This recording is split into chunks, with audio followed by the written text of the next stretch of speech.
चला थोडं इतिहासात डोकावूया.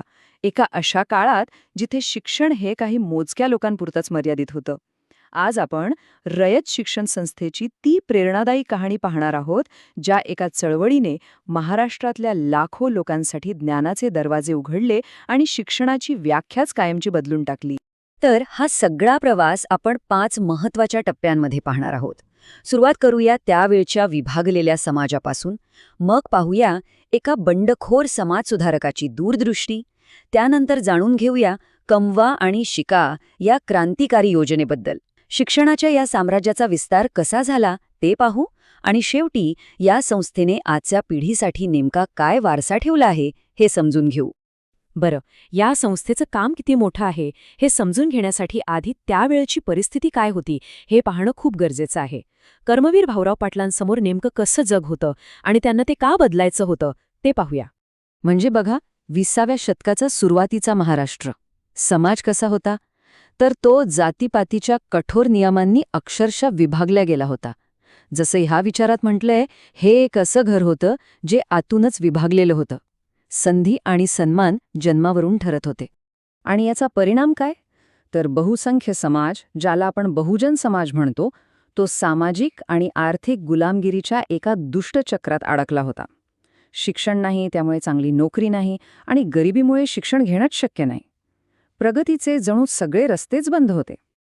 पण म्हणतात ना, जिथे अंधार दाटतो तिथेच कुठेतरी एक आशेचा किरणही असतो.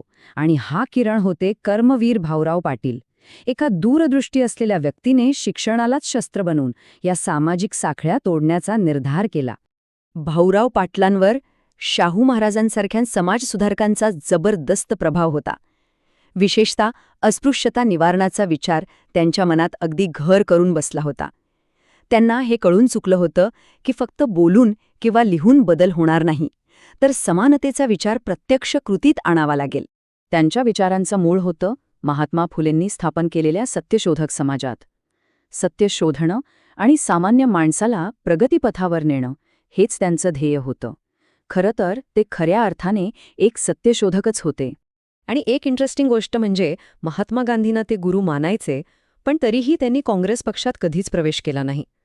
त्यांनी राजकारणापासून स्वतःला जाणीवपूर्वक दूर ठेवलं, कारण त्यांची लढाई एका वेगळ्याच मैदानावर होती. त्यांना कुठेतरी वाटत होतं की राजकीय पक्ष शेतकऱ्यांचा, कष्टकऱ्यांचा आणि अस्पृश्य समाजाच्या हितासाठी खरंच किती काम करतील याबद्दल त्यांना शंका होती.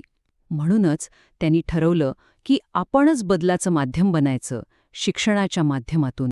आणि मग यावर भाऊरावांनी काय उपाय शोधला?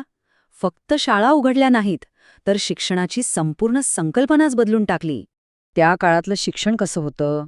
एकदम पुस्तकी, प्रचंड महागडं आणि सगळ्यात महत्त्वाचं म्हणजे शारीरिक कामाला, श्रमाला कमी लेखायला शिकवणारं. भाऊरावांनी हे सगळं नाकारलं. त्यांच्या मॉडेलमध्ये शिक्षण स्वावलंबी होतं, स्वस्थ होतं आणि श्रमाची प्रतिष्ठा जपणारं होतं.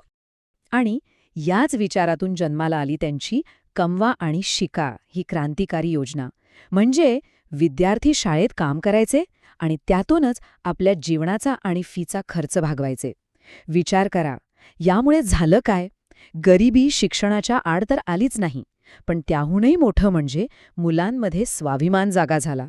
ते कुणाच्या मदतीवर अवलंबून नव्हते, तर स्वतःच्या शिक्षणाचे शिल्पकार बनले होते.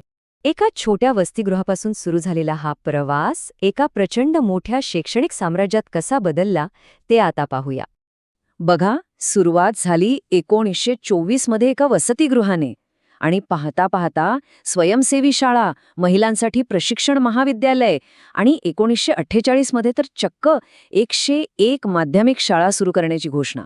काय प्रचंड वाढ होती ही!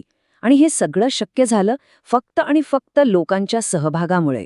आणि ही गरज किती मोठी होती याचा अंदाज तुम्हाला ह्या एका आकड्यावरून येईल. 1940च्या दशकात सातारा जिल्ह्यात 1 लाख लोकांमागे फक्त 1 माध्यमिक शाळा होती. फक्त 1. ही प्रचंड मोठी पोकळी रयत शिक्षण संस्थेला भरायची होती. आणि सगळ्यात महत्त्वाची गोष्ट, हे सगळं काही सरकारने किंवा एखाद्या श्रीमंत माणसाने नाही केलं. ही एक लोकचळवळ होती. लोकांनी आपल्या घामाच्या पैशातून, आपल्या त्यागातून या संस्था उभ्या केल्या. आणि म्हणूनच या शाळा लोकांना आपल्या वाटत होत्या. 1959 मध्ये भाऊराव पाटलांचं निधन झालं. पण कथा इथे संपली नाही. उलट इथून एका नव्या अध्यायाची सुरुवात झाली. हा एक खूप मोठा प्रश्न असतो नाही का, की एका महान व्यक्तीने सुरू केलेलं काम त्यांच्या पश्चात कसं टिकून राहतं. भाऊराव पाटलांनंतर त्यांच्या या महान कार्याचं काय होणार हेच सर्वात मोठं आव्हान होतं. संस्थेसमोरही हेच आव्हान होतं. आणि त्यांनी यावर एक खूप हुशारीचा मार्ग काढला, तो म्हणजे विकेंद्रीकरण. महाराष्ट्रात वेगवेगळी विभागीय कार्यालये सुरू केली, अधिकार वाटून दिले. यामुळे निर्णय प्रक्रिया लोकांच्या जवळ गेली आणि संस्थेचा लोकांशी असलेला थेट संबंध तुटला नाही. आणि म्हणूनच आज रयत शिक्षण संस्था एका विशाल वटवृक्षासारखी उभी आहे. ती आजच्या आधुनिक शिक्षण प्रणालीसोबत जुळवून घेत काम करत आहे, पण तिची मुळं आजही भाऊराव पाटलांच्या स्वावलंबन आणि सामाजिक न्यायाच्या विचारांमध्ये घट्ट रुजलेली आहेत. तर मग रयत शिक्षण संस्थेची ही कहाणी आपल्याला आज काय शिकवते? स्वावलंबन, सामाजिक न्याय आणि श्रमाची प्रतिष्ठा ह्या मूल्यांवर आधारलेली ही चळवळ आजच्या शिक्षण व्यवस्थेला नक्कीच एक आरसा दाखवते. खरंच, शिक्षण म्हणजे नक्की काय? फक्त पदव्या की माणूस घडवणारी एक प्रक्रिया? विचार करण्यासारखा प्रश्न आहे.